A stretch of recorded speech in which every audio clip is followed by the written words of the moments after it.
Please be seated.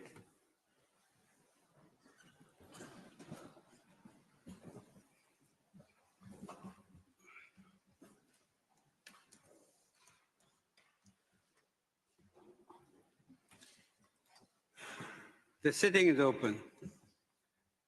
Before we start our judicial proceedings today, I would like to pay solemn tribute on behalf of the court to Judge Shigeru Oda, former member and vice president of the court, who sadly passed away on 4 September 2025.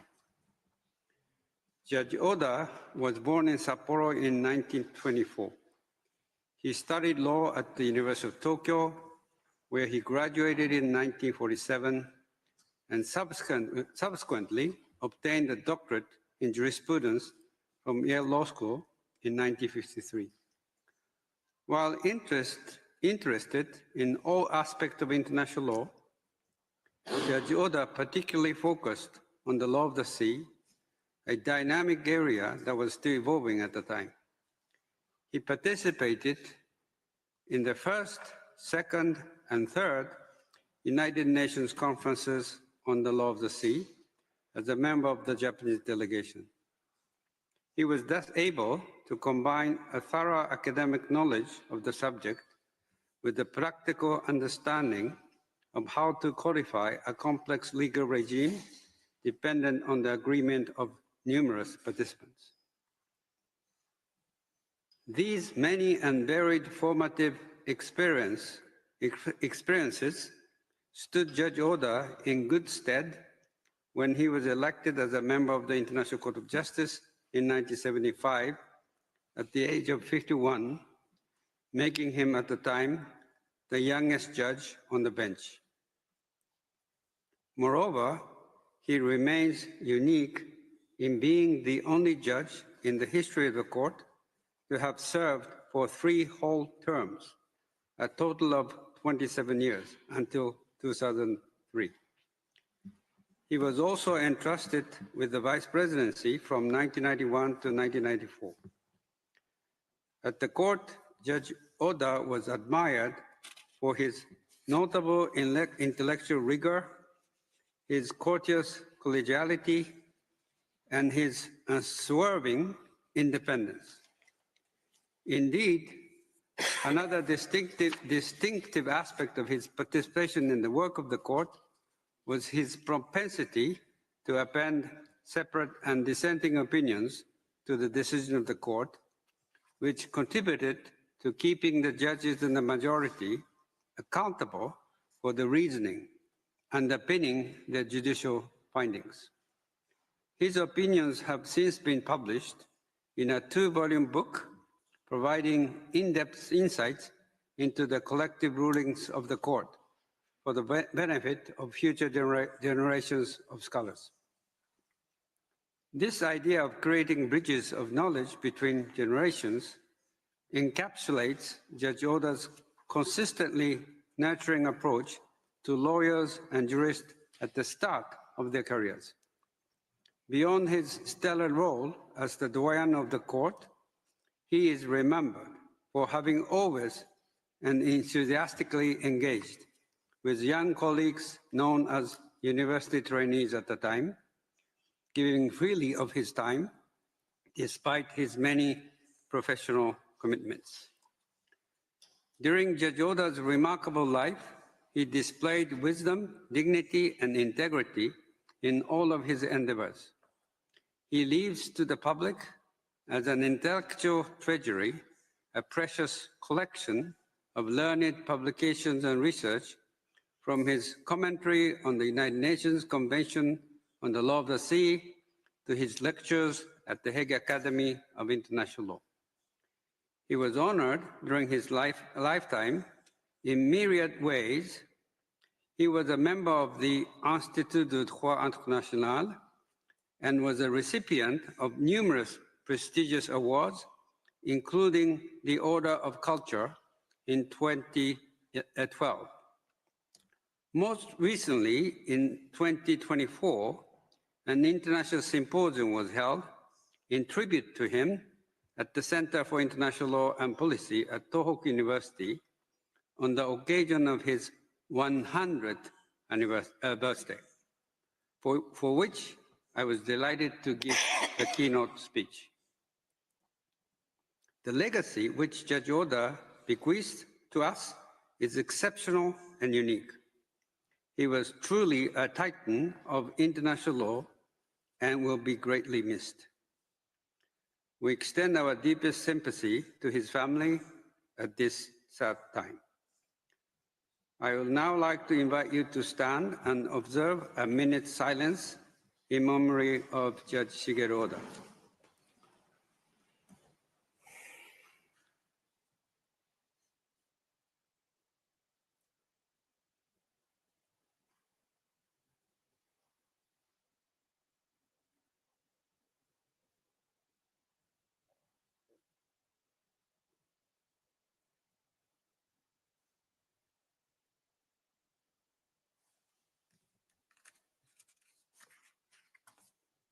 Thank you very much.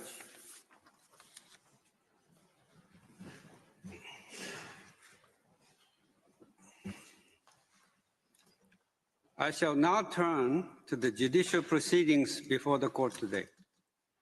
The court meets this afternoon to deliver in open court its decision on the request for the indication of provisional measures submitted by Equatorial Guinea in the case concerning the request relating to the return of property confiscated in criminal proceedings, Equatorial Guinea versus France. Judges Abraham and Bandari, who duly participated in both the deliberation and the final vote, are for reasons made known to me, unable to take their seats on the bench today. I would like to welcome the representatives of the Republic of Equatorial Guinea and the French Republic, who are in the Great Hall of Justice today. I recall that on 29 September 2022, Equatorial Guinea filed in the registry of the court an application instituting proceedings against France concerning alleged violations by the latter of obligations arising under the United Nations Convention Against Corruption adopted by the General Assembly on 31 October 2003. I shall refer to this convention as the Convention Against Corruption or the Convention. Together with the application, Equatorial Guinea submitted a request for the indication of provisional measures, which was subsequently withdrawn.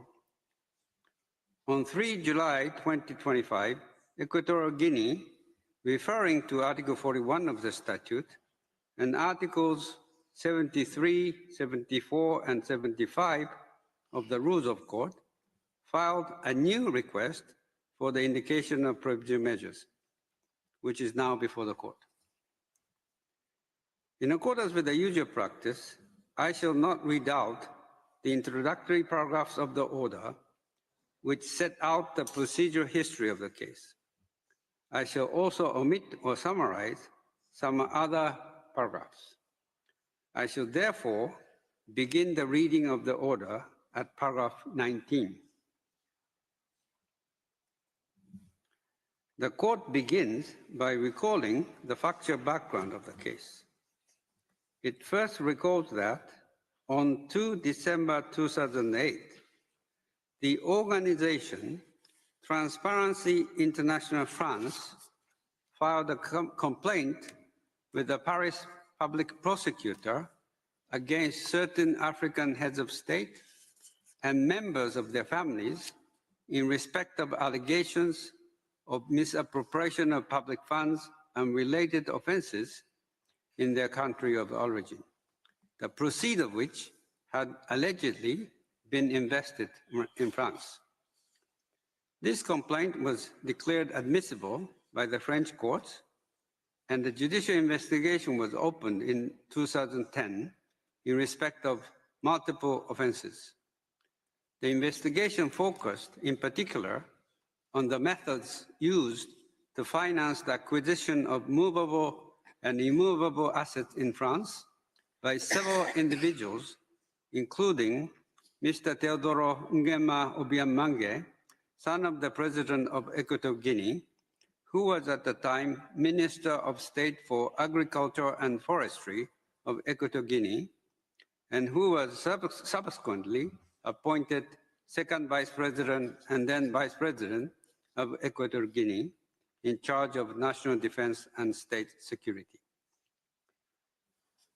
The judicial investigation opened in France in 2010 concerned, more specifically, the acquisition by Mr. Teodoro Obiang-Mangue of various assets of considerable value, including a building located at 42 Avenue Foch in Paris.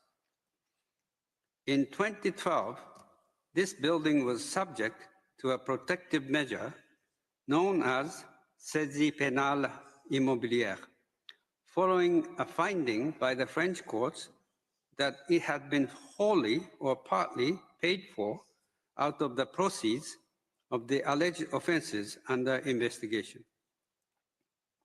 In a judgment rendered on 27 October 2017, Paris Tribunal Correctionnel found Mr. Teodoro Nguema Obiang-Mangue guilty of money laundering offenses committed in France between 1997 and October 2011. The tribunal ordered inter alia the confiscation of the building at 42 Avenue Foch, a decision which was confirmed by the Paris Cour d'appel on 10 February 2020 and rendered final by the Cour de cassation on 28 July 2021. The French authorities did not, however, take possession of the building, to which Equatorial Guinea retained what it had described as full and unimpeded access. On 29 July 2022, the French Agency for the Management and Recovery of Seized and Confiscated Assets, to which I shall refer as the agency, wrote to the occupants of the building at 42 Avenue Foch, explaining that it was responsible for executing the confiscation decision and that it was required to proceed with the sale of the property, which was therefore to be vacated of all occupants. At the request of the agency, on 3 June 2025, the Vice President of the Paris Tribunal Judiciaire authorized a designated court enforcement officer to, and I quote, enter the premises located at 42 Avenue Foch with the assistance of law enforcement and a locksmith if necessary.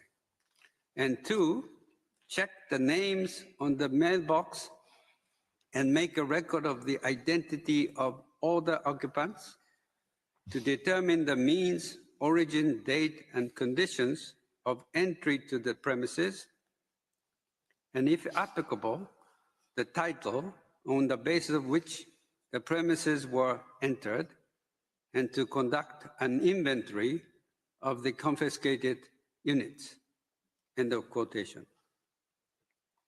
On the morning of 18 June 2025, the designated court enforcement officer went to the building at 42 Avenue Foch and gained access to various areas of the premises. Based on the information provided by the court enforcement officer, the agency arranged for the installation later that day of new locks on the parts of the building it considered vacant. On 3 July 2025, Equatorial Guinea filed the request now before the court. By that request, the applicant asked the court to indicate the following provisional measures, and I quote, A, France must take all necessary measures to ensure that the building is not offered for sale. B, France must ensure that Equatorial Guinea has immediate, full, and unimpeded access to the entire building. C, France must refrain from any action which might aggravate or extend the dispute before the court or make it more difficult to resolve. End of quotation. In its order, the court next turned to the examination of that request. It recalls that pursuant to Article 41, Paragraph 1 of its statute, it has the power to indicate, if it considers that circumstances so require, any provisional measures which ought to be taken to preserve the respective rights of either party pending a final decision in the case. The court further recalls that it has identified in its jurisprudence conditions for the indication of provisional measures. These conditions are cumulative, and provisional measures may only be indicated when each of them is met. Among these conditions is the plausibility of the rights whose protection is sought. The court is not bound to follow any particular sequence in examining these conditions, and in the present circumstances, the court considers it appropriate to begin with the question whether the rights whose protection is sought by Equatorial Guinea are plausible. The court next recalls that its power to indicate provisional measures under Article 41 of the statute has as its object the preservation of the rights claimed by the parties in a case pending the final decision of the court. It follows that the court must be concerned to preserve by such measures the rights which may subsequently be adjudged by it to belong to either party. Therefore, the court may exercise its power to indicate provisional measures only if it is satisfied that the rights asserted by the party requesting provisional measures are at least plausible. At this stage of the proceedings, however, the court is not called upon to determine definitively whether the rights which the applicant wishes to see protected exist. The court then notes that the right for which Equatorial Guinea seeks protection through the present request is the right it allegedly possesses under Article 57, Paragraph 3C of the Convention Against Corruption to the return of the building located at 42 Avenue Foch in Paris.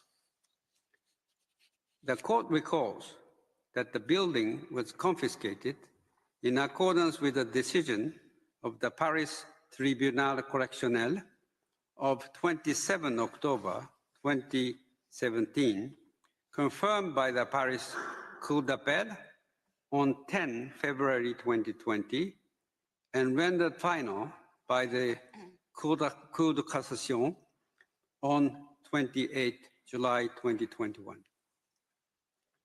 The court notes that Article 57, Paragraph 3C of the Convention provides that the requested party, and I quote, shall give priority consideration, end of quotation, to three possibilities. One, the return of such property to the requesting state party. Two, the return of such property to its prior legitimate owners. Or three, the provision of compensation to the victims of the crime. The phrase, shall give priority consideration, read in conjunction with the listing of three possibilities, suggests that the requested state party has some discretion as to the course of action ultimately adopted. The court observes that the return of the confiscated property to the requesting state party is, as a general rule, only one of the possibilities to which the requested state party shall give priority consideration in performing the obligation incumbent upon it under Article 57, paragraph 3c. After closely examining the argument of the parties, the court concludes that Equatorial Guinea has not demonstrated in the course of these incidental proceedings concerning the indication of provision measures that it possesses a plausible right to the return of the building located at 42 Avenue Foch in Paris on the basis of the provision it invokes in that respect.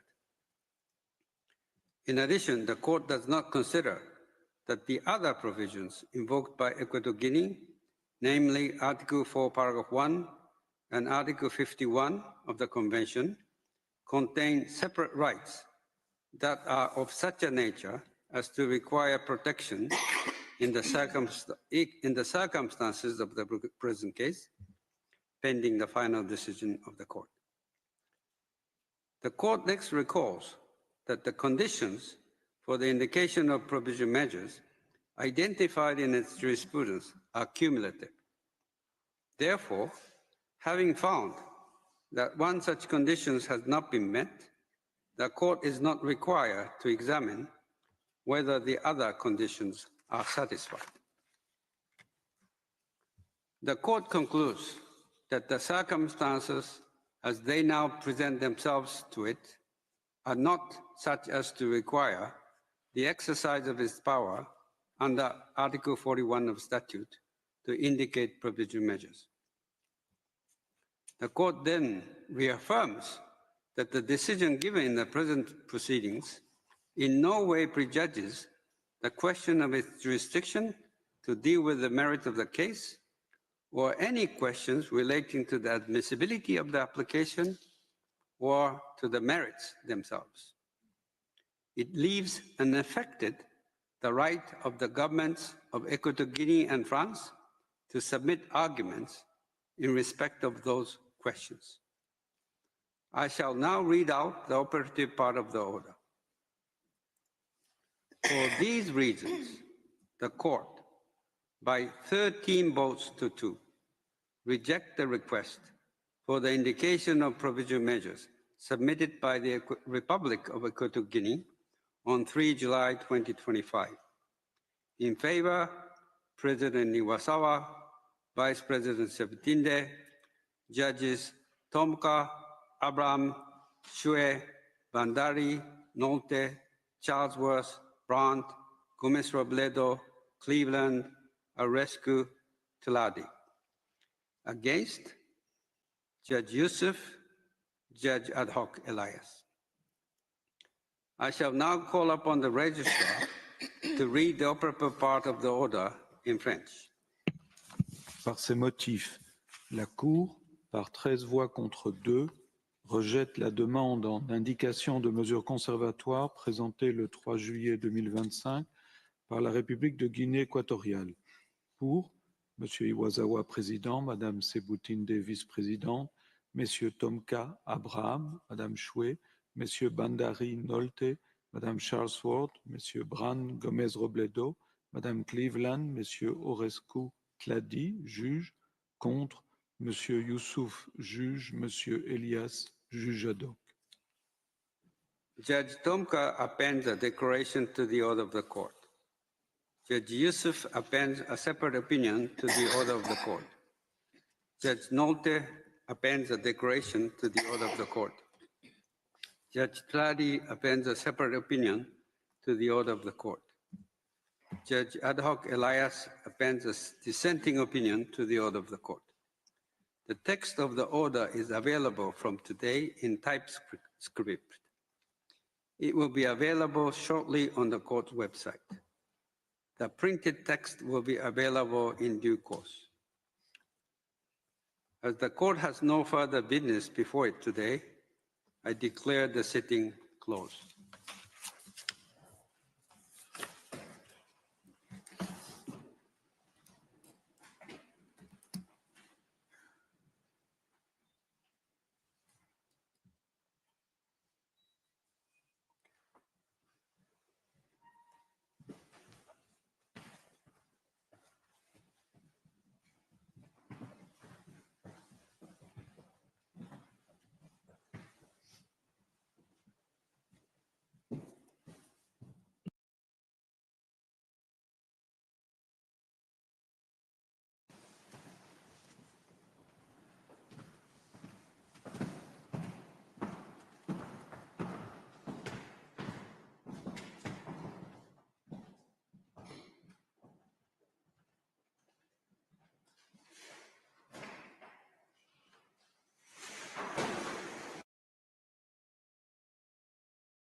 you.